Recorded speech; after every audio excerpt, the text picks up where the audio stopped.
you guys. So his armor is worth 6 points. I'd have to hit him 6 times for him to take damage. My armor is worth 1 point, so it'd be a little unfair.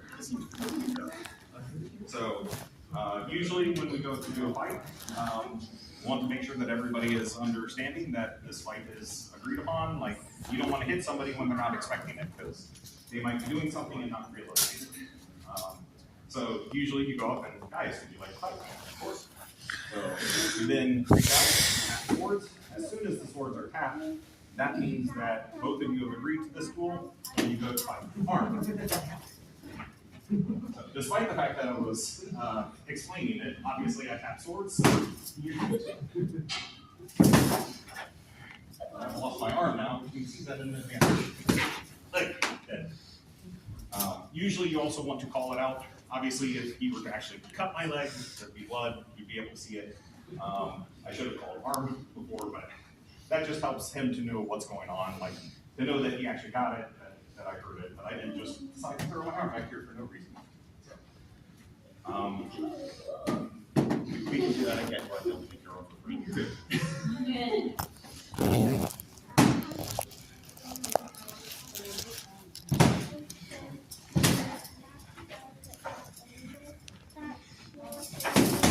Whoa!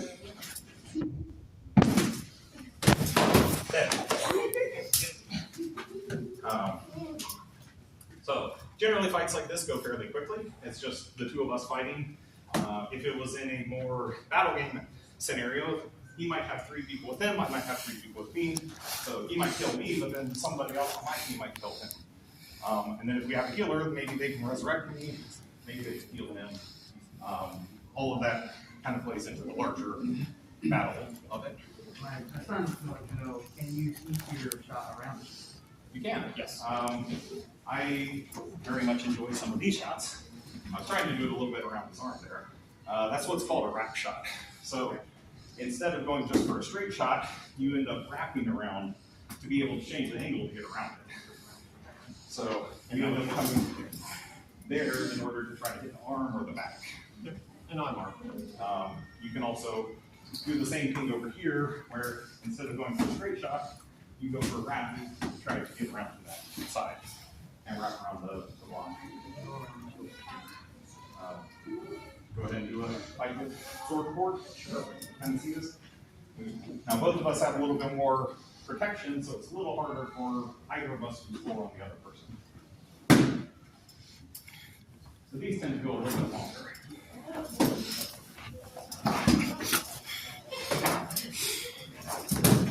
Yep.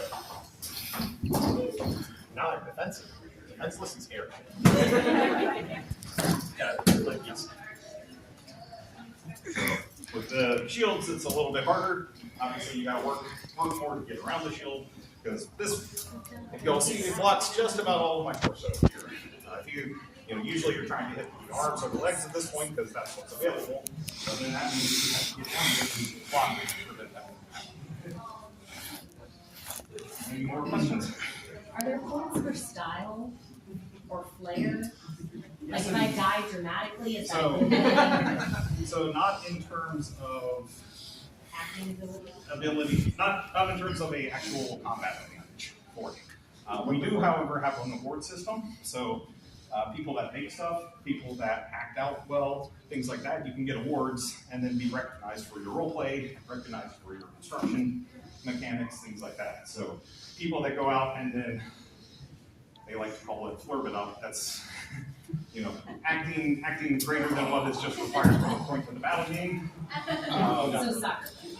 Yeah, they might get an award for doing that consistently and for really enhancing the atmosphere of the game. And visually, we have a system called Look the Part, where if you are wearing garb that seems very good for the class that you are playing, you might get a small extra bonus that you can bring on the field.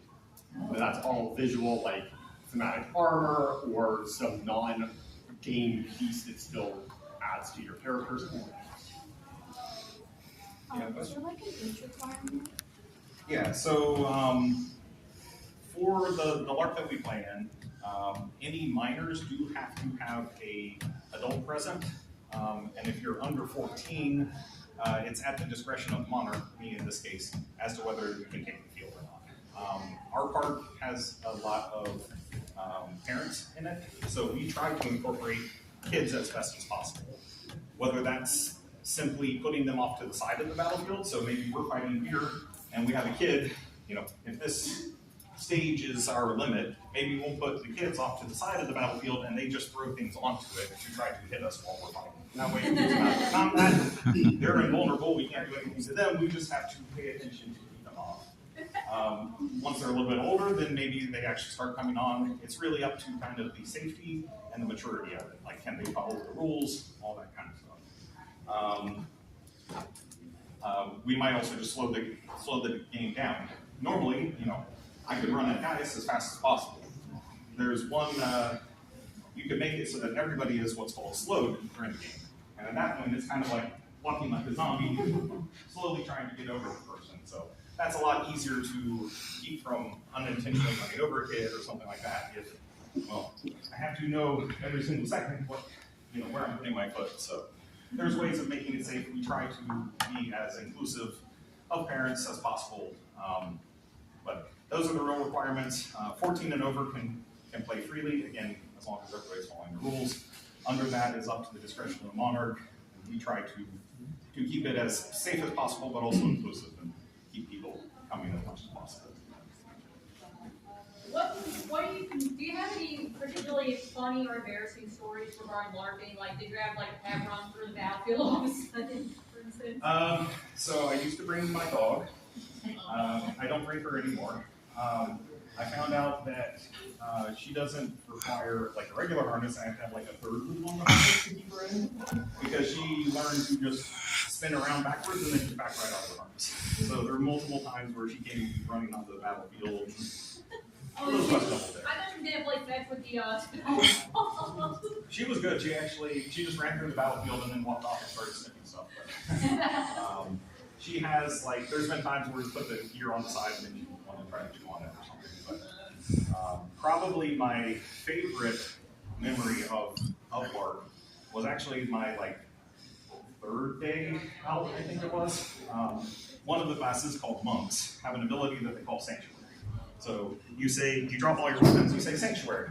They're basically like, I can't be touched, I'm peaceful, you can't hurt me. Well, the limit to that is that as long as you're outside of 20 feet, you can hit the person. So, one of the other players went into sanctuary, they called it out. I had just made one of this style of spell ball that hit him. I end up casting it, forceful. I'm gonna totally whiff this throw on this case, but they were walking around like sanctuary. They were probably about 30 feet away. I ended up pegging them right in the stomach. That's when I knew, all right, I want to come back. I want to do this more. That was I was on top of the world. I killed somebody from. I don't think bomb. Yeah. Probably only have time for one. So, yeah, it's sort of one of the things that happened. The one time that I went, there was this thing that was some kind of, I think it was first dagger. It was do you want infinite power? And they were no. It was it was fun, and there was well before then, but then another one planned. Yeah. As I recall, there was a dagger that was corrupting the force imps or something like that, and surprisingly enough, you didn't want to have all that power for yourself. You're just no, I I'm think good. they're just a weapon asking you if you want infinite power. The obvious answer is no. All right, if you have more questions for our friends, they do have their own booths, so they're over kind of right at the front. So definitely come and ask them everything, but thank you very much for telling us what you do. Yeah, thanks for having me.